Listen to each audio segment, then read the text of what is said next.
I guess the first question is, where's How are Joe? you? How are you guys doing? Where's Joe?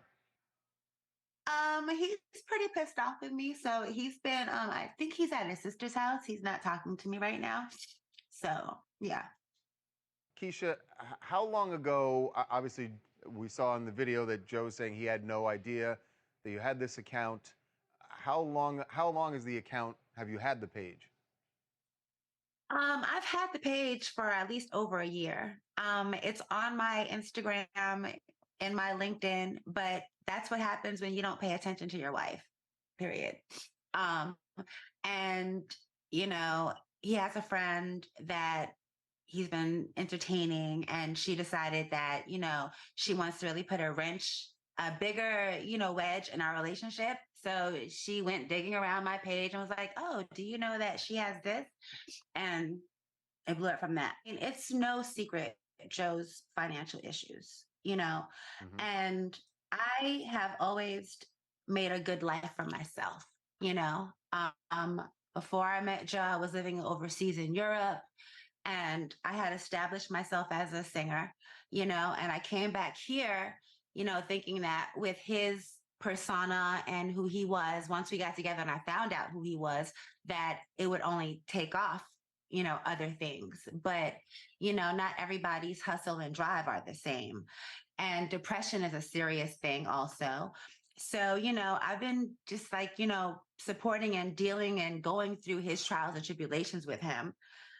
I've started several businesses, I've been doing a lot. Like, and I just figured out, I have a home in Cape Verde I'm trying not to lose, and a roof over here we're trying to maintain that we almost got kicked out of. So I just kicked in the drive and did what I had to do, and he won't do it. So I had to. And I'm sorry, you knew I was an adult video star when you met me. So if I would do anything for my own survival, then what makes you think that would change now? When I retired from the adult industry, I promised myself if I don't sing, I don't eat. So when, my music career wasn't popping here when I left Germany and I stayed here for him, I figured, I would, start a business. I started a puppy friend social club business, a dog sitting business. And then COVID happened and that screwed everything up. I have a moving company, that he actually works for me. Like he works for my moving company. I'm tired of being the one to figure shit out. So I figured it out the best way I know that can maximize the money that needs to come in, because I'm tired of living you know, I'm tired of Yeah. living minimal, it's not fair. And I don't understand how you could have had such a maximized life and be so content. This is ridiculous. But we've been together for almost 13 years, though. We've been together since 2012, like after his retirement.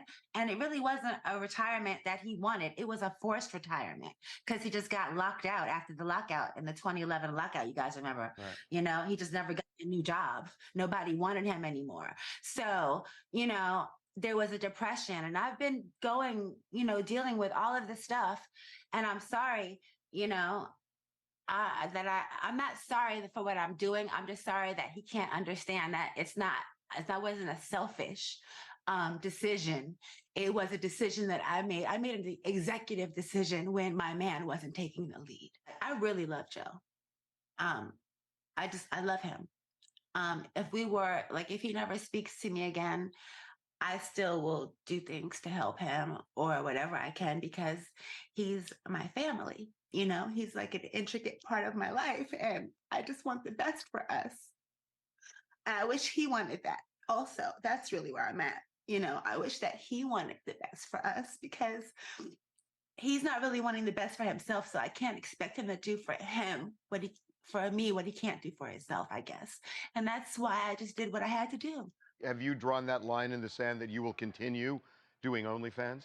Unless something else happens that, changes that. No, I'm going to continue my OnlyFans. I think as a couple and just him individually, he needs counseling to help find out how to re-find himself and find his new place in the world. It's really hard once you've had a major career. You were the number one draft pick, and then everything ends. How do you do you deal with that? I don't want to be alone, but you know, if that's what it has to be, that's what it has to be. But I don't think we'll have a divorce. I don't think so. I think he'll come around.